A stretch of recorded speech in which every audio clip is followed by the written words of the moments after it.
महत्त्वाच्या परीक्षेची तयारी करत आहात आणि तुम्हाला विविध विषय सविस्तर अभ्यासायचे आहेत. याचा सर्वोत्तम सोर्स आहे विकिपीडिया.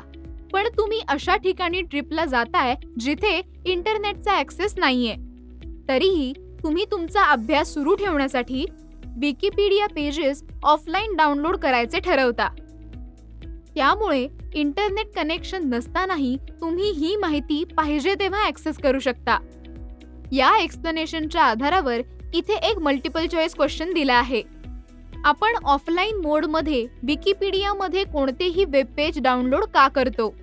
आणि ऑप्शन्स आहेत वेब पेज शेअर करण्यासाठी, वेब पेज ऑफलाईन ॲक्सेस करण्यासाठी, त्या वेब पेजवरील इमेजेस डाउनलोड करण्यासाठी, वेब पेजेसचा संग्रह जतन करून ठेवण्यासाठी.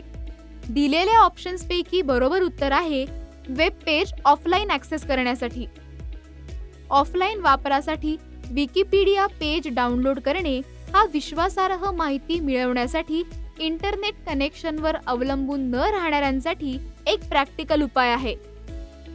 हे खास करून उपयुक्त ठरू शकतं विद्यार्थी, संशोधक, प्रवाशांसाठी जर ते मर्यादित किंवा इंटरनेट कनेक्शन नसलेल्या जागी असतील. तुमच्या डिव्हाइसवर माहिती सेव्ह केलेली असेल तर तुम्ही ती कधीही वाचू अथवा त्याचा संदर्भ घेऊ शकता, ज्यामुळे तुम्हाला सतत बहुमूल्य ज्ञान मिळत राहतं. मित्रांनो, तुम्ही या विषयाबद्दल तुमच्या MSCITच्या पुस्तकात सविस्तर शिकू शकता.